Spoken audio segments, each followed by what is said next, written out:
আপনি উগড়িয়ে দেবেন। দিলে হবে কি, এইখানকে মাটির যে উগড়িয়ে দিলে যে মাটির যে শক্তিটা ছিল এই শক্তিটা আর নিতে পারবেন। এই যে আগাছা দেখতেছেন, এই যে একটা ঢাল ছেড়েছে, এই ঢালটা ভেঙে দেবেন।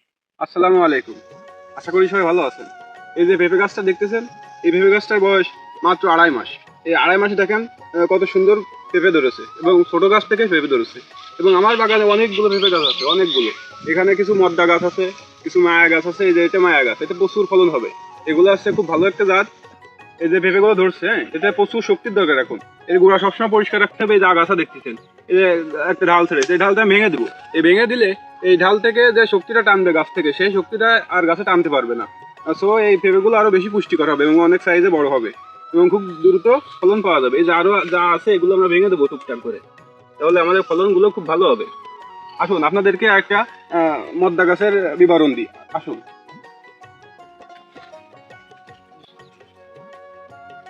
এই যে এটা এটা এটা দেখেন, এটা এটা আসলে একটা মদ্দা গাছ। এগুলো ওগুলো একসাথে আমাদের লাগানো, কিন্তু এগুলোতে ফল আসবে না। ফল আসতে গেলে অন্তত পক্ষে 2 বছর অপেক্ষা করা লাগবে, 1.5 থেকে 2 বছর।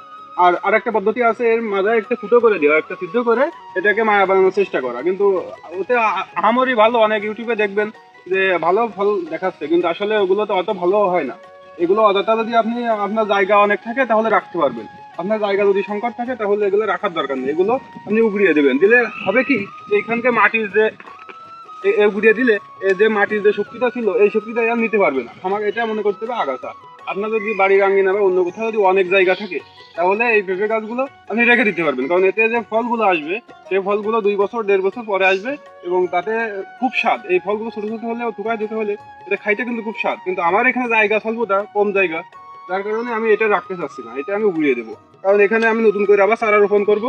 করলে সেখান থেকে মায়া ধরলে আবার রেখে দেবো, সেটা থেকে অনেক ফলন পাবো।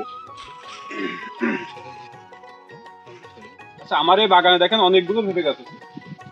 এগুলো আসলে মূলত পেঁপে গাছগুলো খুব পুষ্টিকর এবং সার মাটি দিয়ে অনেক সুন্দর করে তৈরি করা। দেখেন প্রত্যেকটা গাছে ফল এসেছে, ফুল এসে গেছে।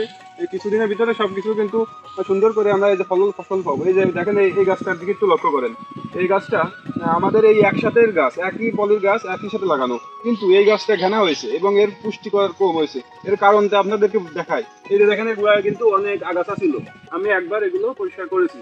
কিন্তু এর গোড়ায় আবার কিছু ডাটা গাছ লাগানো আছে, কিছু এর গোড়ায় কিছু ডাটা গাছ লাগানো আছে এবং এই যে লাল শাকের বীজ, তবে বেগুন গাছটা ইত্যাদি লাগানো আছে, যার কারণে এই গাছটা একটু শক্তি কম পাইছে। যাই হোক, এটা কোনো ব্যাপার না। এটা এখন এই গাছটা আর একটা সমস্যা হচ্ছে যে উপরে দেখেন আমাদের এখানে এই পাশের জমিতে আসছে জাম গাছ লাগানো, যার কারণে এই ছায়া এখানে এসে পড়ে, যার কারণে এই গাছটা একটু দুর্বল হয়েছে। তার কোনো ব্যাপার না, এই গাছটা আমি উড়াবো না, কারণ এই গাছটা মেয়ে গাছ। এই মেয়ে গাছটা খুব ফলন হবে। একটু দেরি হলেও বা একটু অপুষ্টি হলেও ভালো ফলন হবে, এই জন্য এই গাছটা আমি উড়াতে চাচ্ছি না। আপনারা দেখেন এই গোড়াটা পরিষ্কার রাখার চেষ্টা করবেন এবং একটু পরিমাণের থেকে একটু বেশি সার মাটি দেবেন, তাহলে দেখবেন খুব ভালো ফসল হবে। দর্শক, আর একটা কথা আপনাদের না বললেই নয়। এই যে গাছটা দেখতেছেন, এই গাছটা দেখেন আমার থেকে 1 হাত অন্তত বড় হয়ে গেছে। এই যে অন্যান্য যে গাছগুলো আছে তার ভিতরে এই গাছটা একই সাথে লাগানো, কিন্তু এই গাছটা বেশি বড় হওয়ার কারণ কি? বেশি বড় হওয়ার কারণ এখানে আসছে আমরা বই থেকে মাটি তুলে তারপরে পেঁপে গাছটা লাগাইছি, যার কারণে ওই মাটিতে প্রচুর শক্তি, যার কারণে এই গাছটা অনেক বড় হয়ে গেছে। বড় হলেও কিছু করার নেই, এই গাছটা তো আমি রাখবো না, কারণ আমাদের এখানে জায়গা স্বল্পতা। এইটা যদি মেয়ে গাছ হতো তাহলে রাখতাম, এটা তো পুরুষ গাছ, এই জন্য আমরা রাখবো না, এটা আমরা ছাঁটাই করে দেবো। অন্য একটা ভিডিওতে আপনাদের দেখাবো কিভাবে গাছটা উগড়িয়ে দিই। এখন এই তো টেনে উগড়তে পারবো না, এর গোড়ায় অনেক অনেক শিকড়, এটা আমার টেনে উগড়ানো সম্ভব না। আমি এখন কিছু আনি না হাতে করে, দাও কাছে কিছু এনে তারপর এটা কেটে উগড়িয়ে দেবো। দর্শক, আপনাদেরকে সাহায্য বা হেল্প করার জন্য আমরা অনেক সুন্দর সুন্দর ভিডিও তৈরি করে থাকি। আপনারা অবশ্যই এই পেজটি ফলো করবেন, আর যদি ইউটিউব থেকে দেখেন ইউটিউবটা সাবস্ক্রাইব করে রাখবেন। আপনাদের যদি এই ভিডিওটা কোনো উপকারে আসে তাহলে অবশ্যই শেয়ার করবেন। আর পেঁপে গাছ সম্পর্কে আমার তো ওইভাবে যেটুকু ধারণা আছে আপনাদের জানালাম, আর এর থেকে বেশি তো অনেকেই অনেকভাবে চাষাবাদ করেন, অনেক কিছু জানেন। তো আমাকে কমেন্ট করে হেল্প করবেন, আমাকে জানিয়ে দেবেন, যাতে আমি আরও ভালো করে এবং আমি যাতে আরো ভালো করে বাগানটা তৈরি করতে পারি এবং ভালো ফলন পাই, সেই দোয়া করবেন আমার জন্য। এবং সবাই কমেন্টে জানাই দেবেন আমার চাষের প্রক্রিয়া এবং পদ্ধতিগুলো যদি ভুল থাকে তাহলে ভুলটা অবশ্যই ধরাই দেবেন। ধন্যবাদ।